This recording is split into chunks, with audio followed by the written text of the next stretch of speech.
नमस्कार, स्वागत है आपका मुनाफे की मंडी में, जहां हम आपको कमोडिटी मार्केट की खबरें, साथ ही आपको हम इंट्राडे, पोजिशनल और लॉन्ग टर्म के हिसाब से भी कॉल देते हैं। साथ ही हाजिर बाजार की खबरों के साथ देश भर की मंडियों का अपडेट भी हम लेकर आते हैं।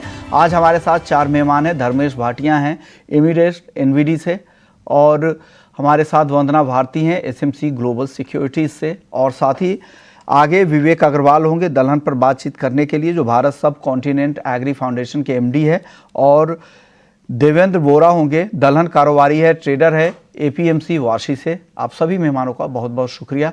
शुरुआत गोल्ड और सिल्वर से कर लेते हैं। वंदना जी, गोल्ड और सिल्वर पर बताइए, आज दायरे में दिख रहा है, कल अच्छी तेजी दिखी थी, क्या करना चाहिए? करंट लेवल पे कुछ कॉल्स बन रहे हैं क्या गोल्ड और सिल्वर में आज? विश्वान जी, बाय का ही कॉल यहाँ पे बन रहा है गोल्ड और सिल्वर दोनों में। और यूएस ट्रेजरी में यहाँ पे गिरावट है, डॉलर इंडेक्स में यहाँ पे गिरावट है, और डेटा थोड़ा सा यहाँ पे वीक आने की उम्मीद है। लेकिन एक यहाँ पे एहतियात के तौर पे कहना चाहूंगी कि स्टॉप लॉस के साथ ट्रेड करिए, क्योंकि दोनों ही कमोडिटी ओवरबॉट जोन में यहाँ पे ट्रेड कर रही है, भले ही ट्रिगर्स इसके अभी भी पॉजिटिव है। तो 72,275 के करीब यहाँ पे थोड़ा करेक्शन पे गोल्ड की खरीदारी के लिए रिकमेंडेशन रहेगी। 72,500 का टारगेट रहेगा। स्टॉप लॉस यहाँ पे लगाना चाहिए 72,175 का। सिल्वर में भी मुझे लग रहा है कि एक अपसाइड यहाँ पे दिख सकता है। 85,300 के करीब बाइंग रिकमेंडेशन रहेगी। 85,800 का टारगेट होगा। स्टॉप लॉस यहाँ पे लगाना होगा 85,100 109 के करीब का। और मुझे लग रहा है कि दोनों ही कमोडिटी में बाइंग है, लेकिन किसी भी टाइम यहाँ पे अगर थोड़ा भी डेटा अगर एक्सपेक्टेशन से हट के अगर थोड़ा सा पॉजिटिव होके आता है तो एक करेक्शन भी दिख सकता है। तो ये व्यू आपका है। कॉल एक बार बता दें कि गोल्ड 72,275 पे खरीदारी की सलाह है और टारगेट है 72,500 का, और चांदी 85,300 पे खरीदारी की सलाह है और यहाँ पर टारगेट है 85,800 का। वंदना जी, आप सहमत है? आपको क्या लग रहा है कच्चे तेल में यहाँ से? जी, यहाँ पे मैं एग्री कर रही हूँ विश्वमोहन जी। ये चीज तो है कि यहाँ पे डिमांड ड्रिवन रैली ना होकर ये सप्लाई डिसरप्शन ड्रिवन रैली यहाँ पे है, तो ये बहुत ज्यादा टिकाऊ नहीं होती। जैसे ही सप्लाई डिसरप्शन यहाँ पे थोड़ा सा स्मूथ होगा तो प्राइसेस नीचे की तरफ आ सकता है। आज के इंट्राडे में मुझे लग रहा है कि यहाँ पे थोड़ा सा अपसाइड मूवमेंट देखने को मिल सकता है और एक स्मॉल अपसाइड देखने को मिलेगा। और यहाँ पे इन्वेंट्रीज को ट्रैक करना होगा, खासकर गैसोलीन की। लास्ट वीक हम लोगों ने देखा था कि क्रूड की इन्वेंट्री तो यहाँ पे काफी कम हुई थी, लेकिन गैसोलीन की इन्वेंट्रीज में जंप था, जिसका काफी ज्यादा इम्पैक्ट आता है। तो अगर गैसोलीन की इन्वेंट्रीज में लगातार जंप आता है तो क्रूड यहाँ पे वैसे भी बहुत ज्यादा नहीं बढ़ेगा। लेकिन एक अपसाइड मुझे लग रहा है, और मुझे लग रहा है कि 65 के करीब एक बार यहाँ पे बाइंग करनी चाहिए। छोटा बाइंग है, 6620 का टारगेट यहाँ पे रहेगा। तो स्टॉप लॉस लगाना चाहिए 6530 का। मुझे लग रहा है कि यहाँ पे सेलिंग प्रेशर 6750 के लेवल के करीब से यहाँ पे आएगा, और नीचे की तरफ यहाँ पे 6450 जा सकता है। तो फिलहाल मुझे लग रहा है कि शॉर्ट टर्म में बाइंग है, लॉन्ग टर्म मिड टर्म यहाँ पे कहे तो वहां पे ऊपरी स्तर से सेलिंग आ सकता है क्रूड में।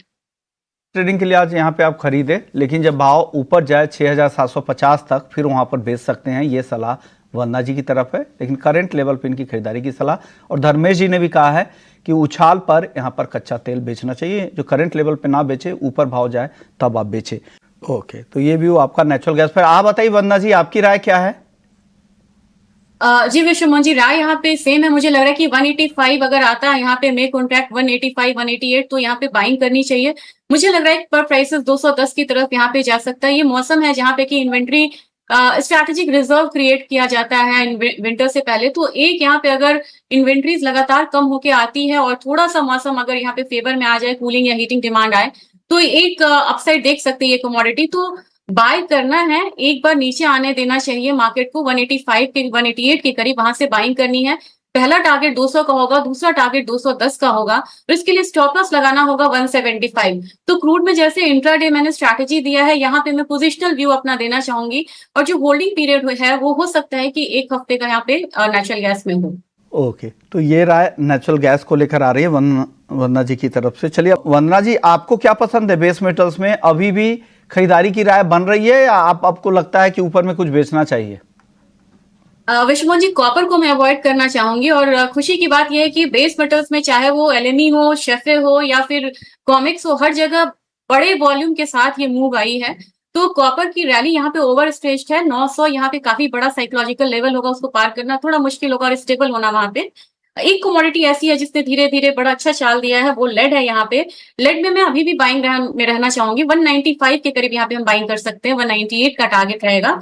स्टॉप लॉस लगाना चाहिए 193.5 का। दूसरी कमोडिटी जिंक है, हर गिरावट पे इस पे अभी भी बाइंग आ रही है। आज के दिन भी मुझे लग रहा है कि अगर हम 265 के करीब हम बाय करते हैं तो 268 का टारगेट 1 से 2 दिन में आ सकता है और स्टॉप लॉस यहाँ पे लगाना होगा 263.5 का। लेकिन गोल्ड सिल्वर की तरह बेस मेटल में भी ये ध्यान में रखना होगा कि रैली काफी ज्यादा यहाँ पे स्टीप हो गई है, तो काफी संभल के स्टॉप लॉस के साथ यहाँ पे ट्रेड करना चाहिए। ये के लिए डिस्क्लेमर है, आप बिना स्टॉप लॉस के बिल्कुल ट्रेड ना करें मेटल्स में, क्योंकि एक तरफा रैली है। इस तरह की रैली के बाद करेक्शन हमेशा देखे जाते हैं, तो आप सतर्क रहें। जो भी स्टॉप लॉस आपको बताया गया, लेड में 193 रुपये 50 पैसे का स्टॉप लॉस है, इस स्टॉप लॉस के साथ ही खरीदे। और जिंक भी 265 पे खरीदे, 263 रुपये 50 पैसे का स्टॉप लॉस जरूर लगा ले।